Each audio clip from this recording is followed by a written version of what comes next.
on to part 3 of my political views. Last video we talked about healthcare and the LGBT community. For this one, the first topic that I have is school. And this kind of ties in with the LGBT community a little bit, is there are a lot of woke agendas being taught in school these days. And when you look at how our society functions and some of the things you need to know, I just don't understand or see how woke LGBT agenda needs to be in school. I don't understand why. The way I see it when it comes to LGBT is they're teaching a lot of sexuality, sexual orientation, gender. And when you think of sex, when you think of sexual orientation, I think of actual sex and I think of pornography. Well, how old do you have to be to partake in sexual activities and watch pornography? 18. So why it's being taught in schools is very odd. And again, on top of everything that is going on in the world, or at least in our society, it is very important for us to learn STEM. So our science, technology, engineering, our math. Science is very important. Understanding how maybe biology works. Understanding how chemistry works. And these don't have to be in-depth classes like I took in high school. A nice overview would actually be great. I remember actually my 9th grade science. We spent about 2 weeks. I took that class for about 3 months. We spent 2 weeks learning astronomy, 2 weeks learning chemistry, 2 weeks learning biology. And it was just an overview of all the different sciences that we could be learning as adults if we decide to go down that route. I think technology is very important to learn. I took electronics for my whole 9th grade year, and I actually did pretty good. We had a robotics class, we had woodworking, and not only does it teach kids to build or fix, but it also inspires us to, it activates our brain. It makes us think. It really makes us think. It applies real world problems, especially blue collar problems, into the school setting. And I think that's great. Electives like choir, drama, people that want to do things with music, acting, I think that's great. Go into the entertainment industry. Math is obviously important. I will say this though, I do believe geometry is important, but for me personally, it went pre-algebra, algebra, and then geometry. I feel like geometry is more important than algebra, but some people might argue that, well, you need to know algebra before going into geometry. I can say as a firefighter, there's like maybe a very, very little algebra, and I'm only thinking of like the hose friction, hose coefficients, the hose friction loss formula. Like I consider that algebra. And like, is that something I need to know? Absolutely. And high school was a precursor to that when I became a firefighter. But there are, I don't know many jobs that use algebra, but that's just my own ignorance. But I know geometry is very important. I did take trigonometry. Don't ask how I did. A lot of the smart people took trigonometry, and they all did well. But again, it kind of goes back to a lot of these people are going to go to college, and they're probably going to do something not math related. And why they need to know this is probably just a flex saying that they did trigonometry. Unless there are those people. Well, my sister's boyfriend he's an engineer for Boeing. So I'm sure that's something he needs to know. But for, I guess, the average kid, it does seem like a bit much. But that's just my opinion. Learning a foreign language. Now, I will say this, though. We're in America. We speak English, even though we don't really officially have an official language.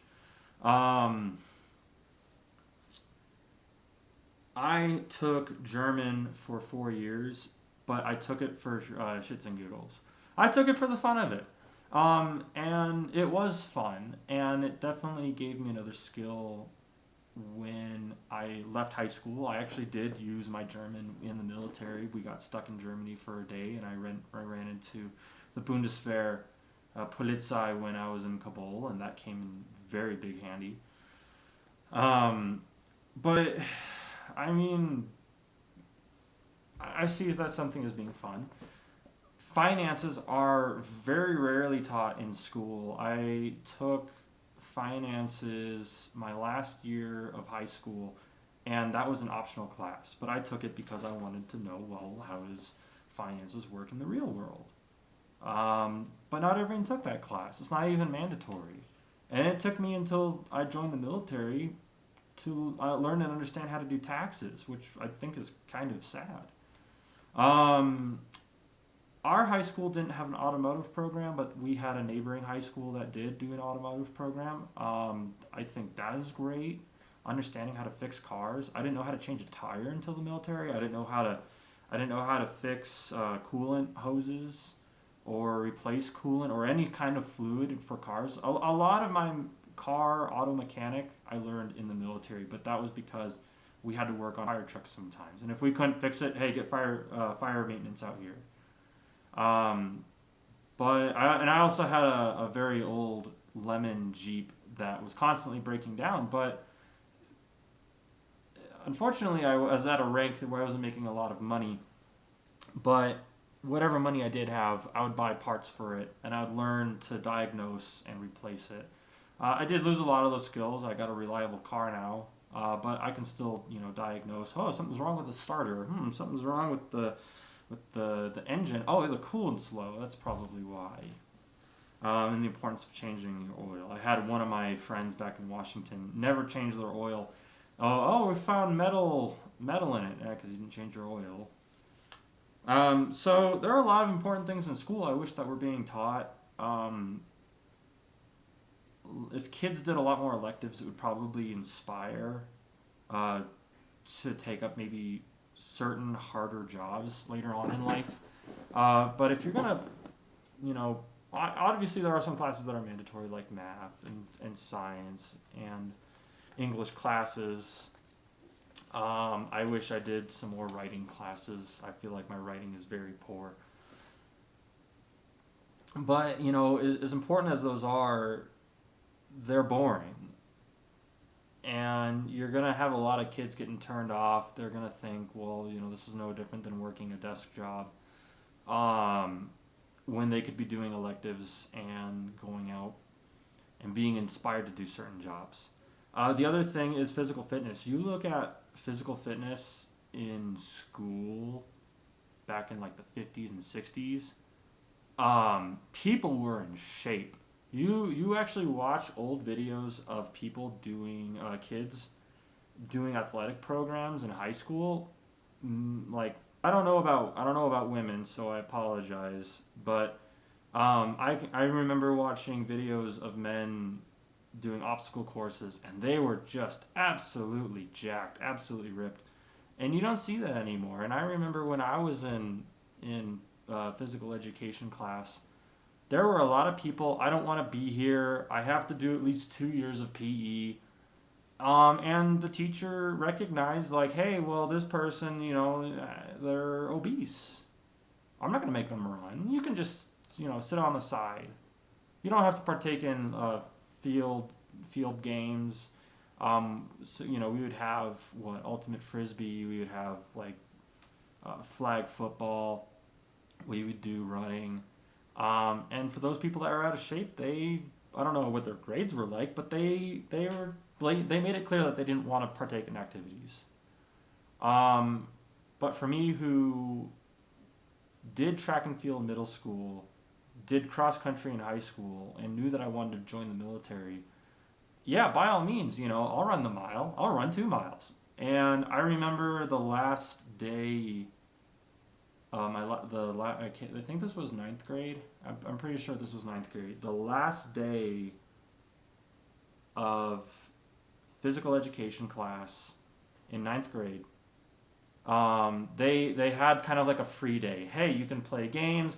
Bring out the soccer ball, bring out the basketball. If you want to just sit on the bleachers on your phone, you can do that. And I literally asked the teacher, I'm going to go outside, and I'm going to run around the track. I lost track. No pun intended. I lost track after 14 laps and the teacher came out to get me and I was running. She's like, have you been running this whole time? Yeah, I've been running this whole time.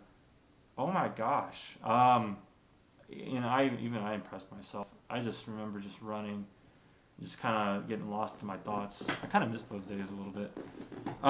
But I do wish that physical education would be a little bit more emphasized these days than not. Moving on, and I'll just keep this really brief, and I'm going to make a video about this in its own. Racism. It's stupid.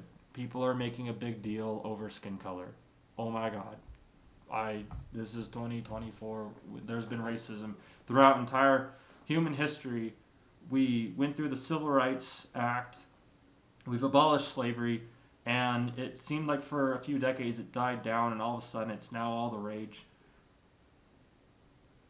The fact that people are making a big deal over skin tone, that people can't help how they're born as far as skin tone goes. Like you don't determine if you come out white, Asian, black. You don't.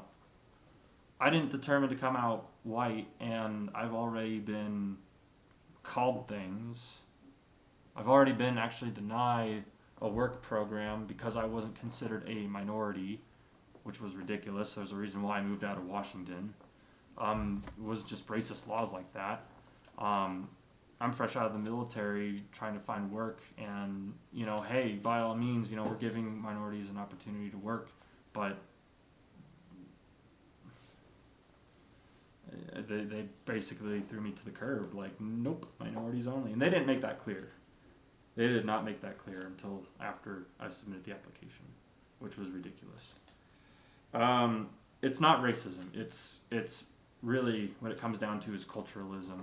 And I'll make a video about this going more in depth, but it's not about what their skin tone is. It is about the culture that they were raised in. And unfortunately, if a specific minority grew up in a very bad, toxic culture, people are going to look at that like, well, if they are a certain skin tone and they've been raised in a certain culture, they're probably going to do a lot of bad things. But then I go to work, and I work with the same different colored, skin-colored folks. Pardon me if that came across wrong. But they're civilized. They're out working. I had a superior who was... I've had a superior that was black. I've had a superior that was Filipino, and they're civilized. But then I'm fed weird propaganda. I don't know if it's propaganda or not, but weird. I'm given either propaganda or weird algorithm on Twitter showing certain ethnicities or certain minorities as bad. They are considered rapists. They are considered murderers. And I think Red Dead Redemption, I can never say that right. People know what I'm talking about. The video game where you get to play as a cowboy. I think Arthur, the main character, said it best is, I know good Mexicans, I know good black people, I know good white people, but I also know bad Mexicans and bad black people and bad white people. I will say this. Out of all the ethnicities in the world, Afghanis have tried to kill me, and I don't look at every Afghani like a Taliban. I've been burned the most by the Hispanic community, but that doesn't stop me from being racist towards Hispanics. Okay, yeah, I had a lot of bad run-ins with Hispanics. That doesn't mean every Hispanic is bad. And these are things I'll explain in a future video. Military. I put down military for the next topic. I'm very pro-military, but it's very hard to be pro-military. Obviously, I've served in the military, and I think it is very honorable that people raise their right hand and they swear to defend the Constitution. They swear to defend the people of the United States against all enemies, foreign and domestic. They put themselves in the line of danger. They wear their uniform correctly to a T. And when you join the military, you lose rights. You lose rights. And I think that's very honorable. And again, I might be biased, but as someone who's joined the military, I'm very pro-military. What makes it hard to support the military is you look at the poor recruitment numbers and why there's poor recruitment numbers. And I go back to the whole the inclusivity briefings and meetings that we've had, and all of a sudden now the military's woke. The military's being run by politicians that are woke, and it makes a lot of people in the military not want to deal with that. And there are times where being in the military feels like a social experiment, when no, this shouldn't be a social experiment. We have obligations to train, we have obligations to do our job, we have obligations to make sure that the mission is functioning properly, and that we are prepared for the next conflict, we're prepared for the next deployment, and yet we have to take time out of our day to do something that a lot of people are frustrated with, don't agree with, don't even want to deal with, and more often than not, it's wokeism or all inclusivity stuff. And I would say about half the time, yes, sometimes we need a reminder to don't be racist, and if people are going to be racist, you need to report them, and if people are going to sexually assault other people, you do need to report it. But when it comes into the woke aspect of it, it really turns a lot of people in the military off. And I can't help but feel that for the past 8 years, the military's been shooting themselves in the foot with all this wokeism, change of policy, to the point now where recruitment's hurting. People don't want to fight for a country that some people deem oppressive, or you got a lot of men not wanting to join because apparently they feel like there's a lot of toxic masculinity going around, and joining the military is going to make them more toxic, or they're going to be labeled more toxic despite the fact that maybe their personalities didn't change and they're actually a genuine person from the get-go. Or a lot of people in the military feel like we're not fighting for our country, we're fighting for corporations and businesses, just so a politician can make a quick buck, and sometimes that means that people have to die.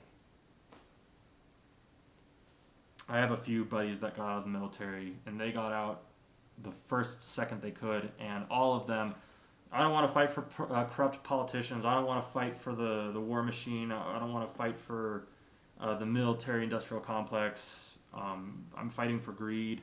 We shouldn't have been in Afghanistan. We oppressed a people that didn't even want us.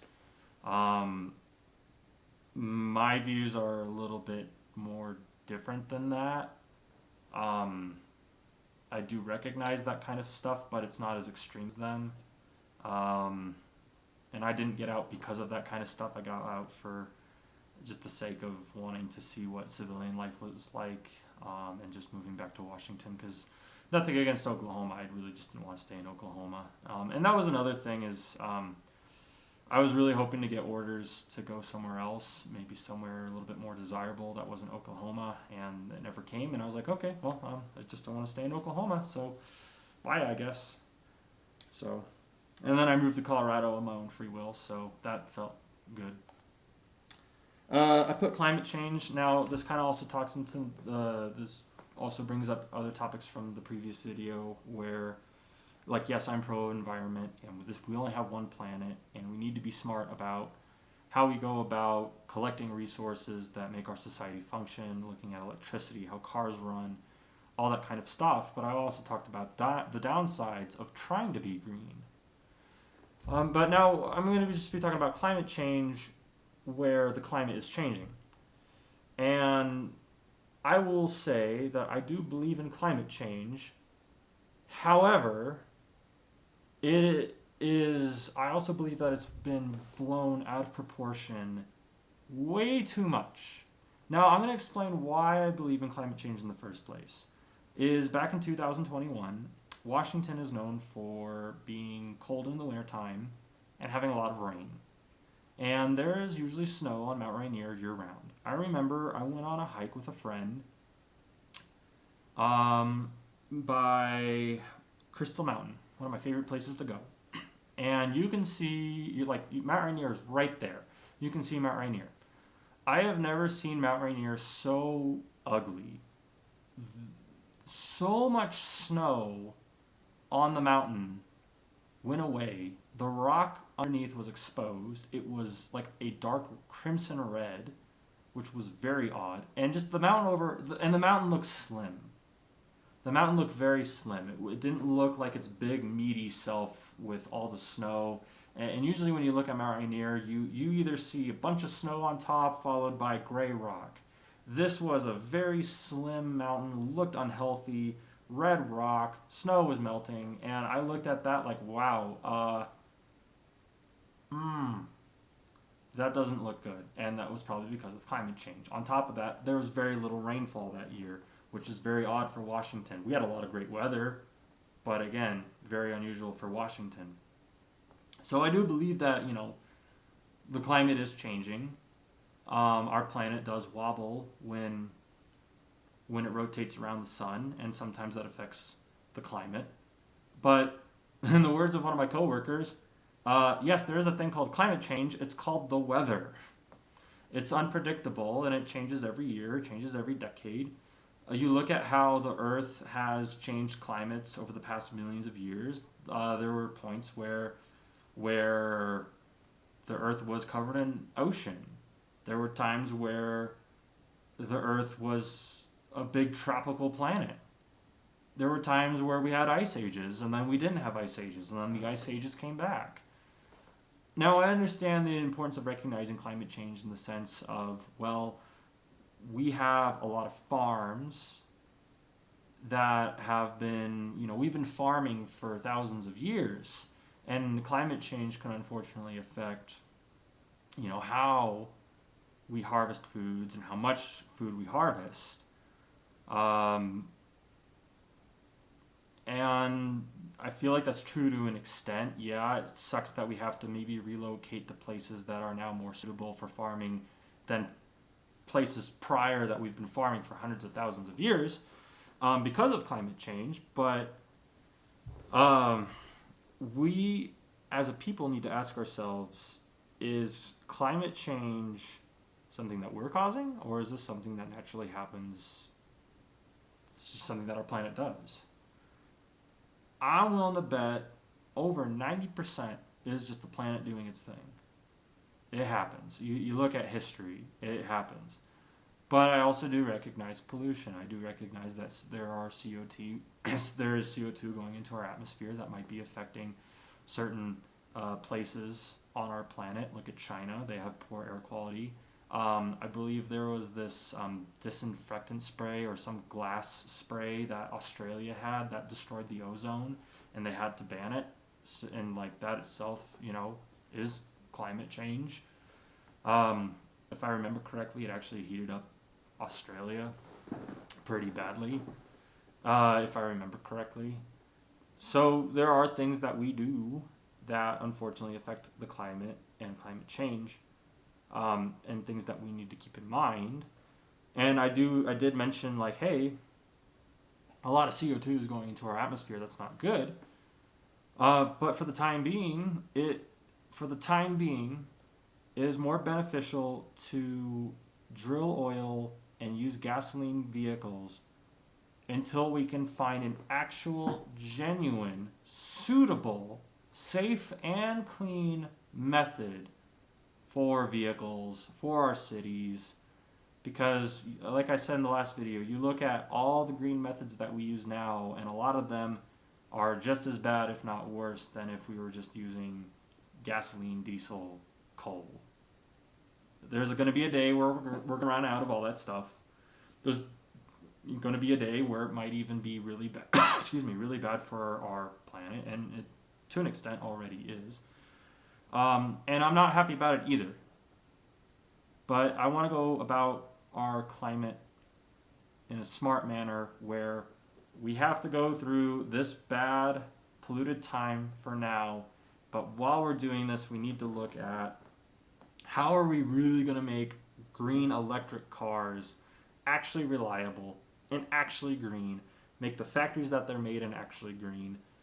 How are we going to do solar panels? Like, how are we going to dispose of solar panels and wind turbines in a very safe, clean environment or clean way?